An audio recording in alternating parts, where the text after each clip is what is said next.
Welcome to Collective Konversations.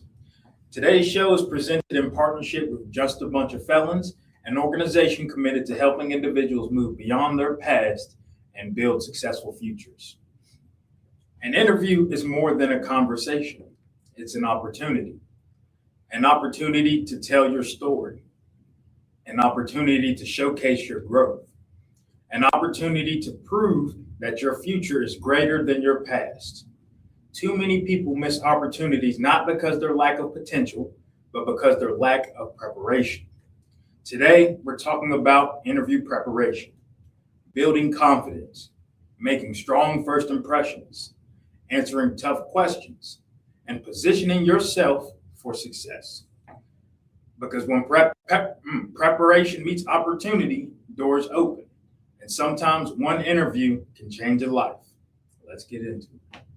I want to thank everybody for being here. And this title of the show is called Internet Ready, Turning Opportunities into Employment. And I think it's a big key when we're going out there for whoever it may be, a person that, who had recently just, have been incarcerated and getting out, or just a young, person trying to get a job itself, or someone just trying to change jobs as well. So while like I said, I'm super happy to, have this partnership with Just a Bunch of Felons, but and definitely helping, this Kiana Moore and, some of her missions, what she's doing as well. But this is for everybody. This isn't just for that as well. Because the goal is not to be perfect. The goal is to be prepared. And that's what we need to be. We need to be prepared. So we have a bunch of some topics we're going to go over, especially, like I said, Internet Ready, again, is what it's called. Turning opportunities into employment, basically, is what we're going to talk about. The first question I have for everyone here, and welcome Nick and Chad as well, and Mike as well. Welcome you all for being here. I'll thank you later for something else, but the first question I got, opening question: what makes a great first impression during an interview? What do you think? I believe that the key, from the perspective of someone that's been on the interviewer's side, I think that the key that I look for is the person, all the key signs that the person that I'm interviewing really wants that job. If that person didn't show up on time for the interview, they don't really want the job. If they're wearing, if it's an office setting job and they're wearing inappropriate clothes, they don't really want the job. So, all the things that you can control that show that you really do desire a job, I think are one of the key mindsets going in. Right. And I think you're right. I mean, that's a lot. Anyone else as far as, dressing appropriately, like you said, being prepared, knowing what questions to ask and what answers to have to the questions that get asked. Things like that. Right. I would say, like the body language, do they come in on like kind of, as you said, like confidence in the sense, like how they're walking, which that's first impression is the dressing aspect too, but is their head held high? Do they got nice facial expression, smile on their face? Are they an approachable individual? Things like that.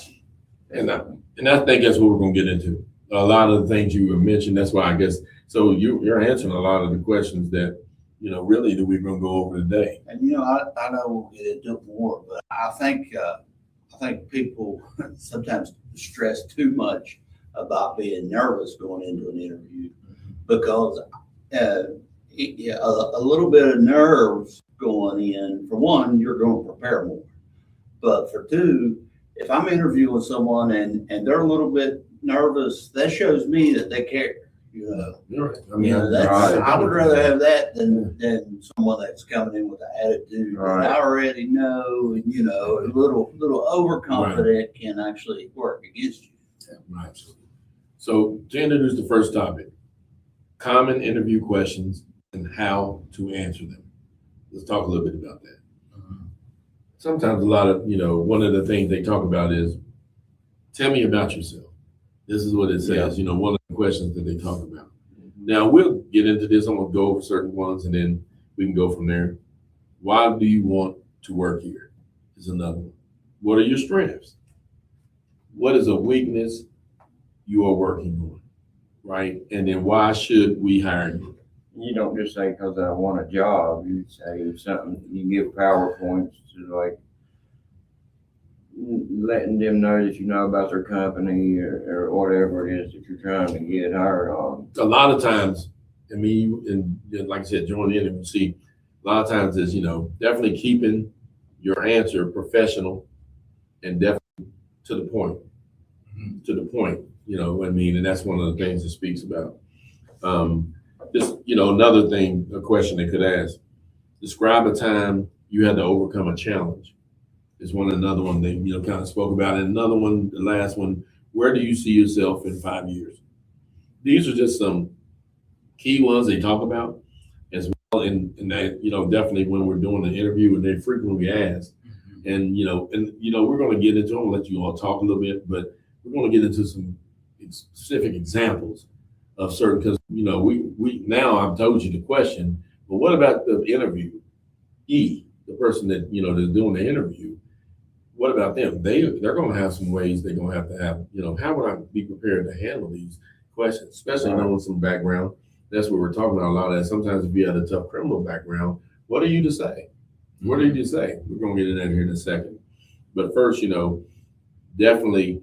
One of the things, I don't know if you ever done this, I don't, but always avoid negative comments about a former employee. Oh, yeah. Oh yeah. It's one of those things. Yeah, something that an employer told me, and this is just a basic way of looking at it. What if you don't work in this place no more? You gonna talk about me like that? Yeah. Or they might not have felt they was the worst employer or something like that. Yeah.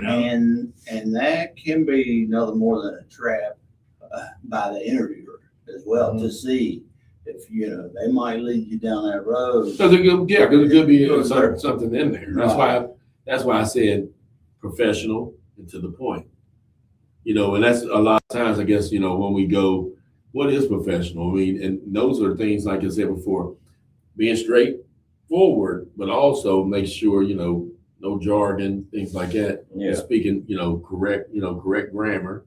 But sometimes, how it is. Sometimes it's one of those things. We'll talk a little later about grooming. That's the next part, the grooming, the dress, and appearance. We'll talk about that in the next topic. But in this topic, remember I was telling you a little bit about some of the questions. When I say tell you about yourself, well, I'm gonna give you a bad example. All right, I'm gonna give you a bad example. This will be in a person that had been incarcerated. So if I say tell you about yourself, remember I was telling you about being professional. Mm-hmm. Well, tell me about yourself. This is what you asked me. Well, I got locked up a few years ago. I've been struggling to find work since then. Nobody wants to hire me. That's a bad example. That's a bad example. Once again, remember I told you being professional, right? And understand. Using another word, well, what would I say? I'm a hard worker. I'm a dependable person who enjoys learning new skills. Think of how that looks. Yeah. Listen, Free. right. I completed, workforce training training, and I have experience in customer service and janitorial work. I'm looking for an opportunity to contribute to a program or a company where I can continue to grow. Right. This is what I'm speaking about. This is telling you a little bit about those things, right? The explaining the criminal background. I see, Mr. Nick, I see you have a gap in your work history. Can you explain that? And this is what gets a lot of people right here, because now, we're trying to, we prepped up, till I just hit you with one. Yeah. Right. And now what are we to say? Definitely, I got locked up a few years ago and I'm struggling. Definitely not saying that, right? But what? You ain't being honest. I didn't say that. Here's the answer. Several years ago, I made some bad decisions that resulted in some legal trouble. I take full responsibilities for those choices. Since then, I've completed training programs, gained new skills, focused on being a productive member of my community. Today, I'm committed to building a successful future. Look how that sounds compared to, right. Very good. That's it. But those are the things. And like I said before, I know people would think, well, what? Okay, but like I said, even things that we do, we talk about those things. Even with children, we talk about those things. As far as, you're definitely explaining certain things. Because, on their resume, a kid that's 14, 15, they may not have worked anywhere. That's why we're pushing those training skills that they know. I'm a good typer. I mean, it doesn't say that. I mean, I type well, or, you know, I can type 50 words a minute with the speed, right? You know, definitely, I know how to use Word, Microsoft Word, different things like that in there. So the training is bulked up pretty big because they don't have work experience. So that's, you know, another way as well. So these trainings that, you know, some of the guys who've been incarcerated to get, they mean something, you know, and that's the thing. So keep track of them, you know, have a portfolio or just a book or anything that, you know, like a little folder with all of them in there. You know, if you can't do it, come to us, come to someone, you know, that can kind of help you, you know, kind of formulate this resume to where it shows all these things glaring out there. The question is going to come up. Right. Okay. And I get that. But now if I, you know, because what ends up happening is if you do say you've been in some legal trouble right there and they keep on asking, they're going to see it on the background check. All right. I came forward. I told you I got in some legal trouble. That's basically what we have. I was with a friend about a couple of weeks ago. And I guess in that state in North Carolina, they have the pending zone as well. So it's not even the fact that, not the ones that, you know, you've been either convicted with or whatever, they have the pending one. So me and him went over how to answer this and just giving them, kind of giving them some insight on the fact that, you know, he wanted to get personal, but there's no need to. The reason why I say it is not that he's not being honest. I get that, but they may take it in another way. So no, just state that it's, you know, still being, you know, either investigated or still in investigation, still in litigation, right? And then we go from there. But don't, you know, put in that box by, you know, telling everything. And that's not me saying being dishonest. I didn't say be dishonest. I didn't say that. I just said to go ahead, let them know, be professional and be to the point of what you're speaking about as well. Anybody else got any?